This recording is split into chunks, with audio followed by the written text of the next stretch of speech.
अंतरिक्ष में 9 महीने बिताने के बाद भारतीय मूल की अंतरिक्ष यात्री सुनीता विलियम्स और उनके साथी बज विल्मोर अब पृथ्वी पर लौट रहे हैं।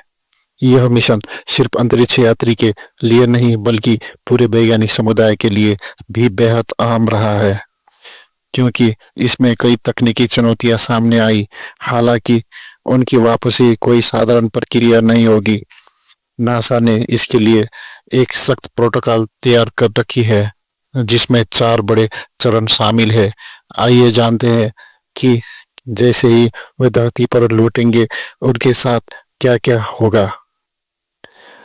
हेल्थ इमरजेंसी, तुरंत मेडिकल जांच होगी। सुनीता विलियम्स और बुज विल्मोर का स्पेसक्राफ्ट फ्लोरिडा के तट पर समुद्र के में लैंड करेगा, जिसे स्पेस टाउन कहा जाता है।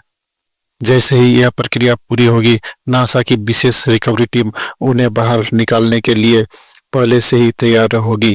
अंतरिक्ष में लंबे समय तक जीरो ग्रेविटी में रहने के कारण शरीर पर गहरा असर पड़ता है। Low blood pressure, balance loss, चक्कर आना, कमजोरी जैसी समस्याएं सामान्य है।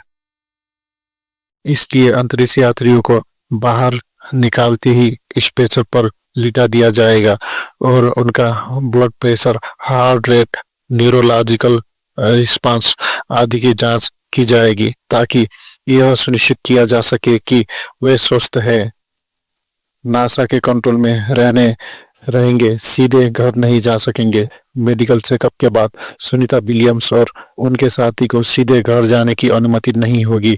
नासा के नियमों के अनुसार उन्हें पहले ह्यूस्टन के जॉनसन स्पेस सेंटर ले जाया जाएगा, जहां उनके लिए स्पेशल रिकवरी क्वार्टर बनाए गए हैं। यहाँ नासा के फ्लाइट सर्जन और मेडिकल एक्सपर्ट यह सुनिश्चित करेंगे कि उनका शरीर फिर से पृथ्वी के वातावरण के अनुकूल हो सके। इस दौरान वे नियमित रूप से मेडिकल मॉनिटरिंग से गुजरेंगे और विशेष व्यायाम और फिजियोथेरेपी के मदद से अपनी मांसपेशियों और हड्डियों की मजबूती को फिर से बढ़ाने की कोशिश करेंगे।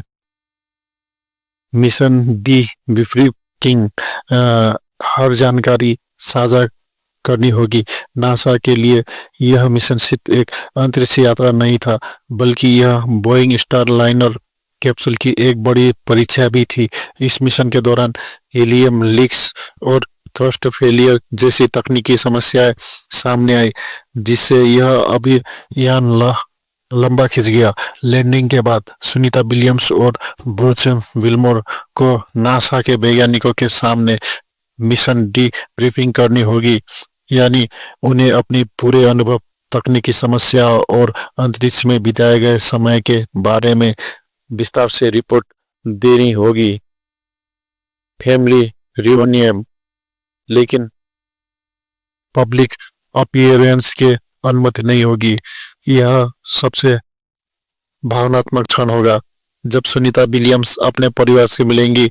9 महीने तक अंतरिक्ष में रहने के बाद वे अपने प्रियजनों से मिलने के लिए बेहद उत्सुक होंगी। खासकर उनके डॉग्स हर दिन उनकी वापसी के इंतजार कर रहे हैं। हालांकि नासा की यह भी कहता है कि कोई भी एस्ट्रोनॉट तुरंत पब्लिक अपीयरेंस नहीं कर सकता। पहले उन्हें साइकोलॉजिकल और फिजिकल रिकवरी पूरी करनी होगी। इसके बाद ही वे सार्वजनिक रूप से नजर आ सकेंगी। स्पेस ट्रेवल के असर पर नासा की रिसर्च जारी। अंतरिक्ष से लौटने के बाद भी एस्ट्रोनॉट के शरीर पर इसके प्रभाव लंबे समय तक रहते हैं। हड्डियों की कमजोरी, आंखों की रोशनी पर असर, मानसिक और शारीरिक संतुलन जैसी समस्याएं महीनों तक बनी रह सकती है। नासा इस पर लगातार रिसर्च कर रहा है।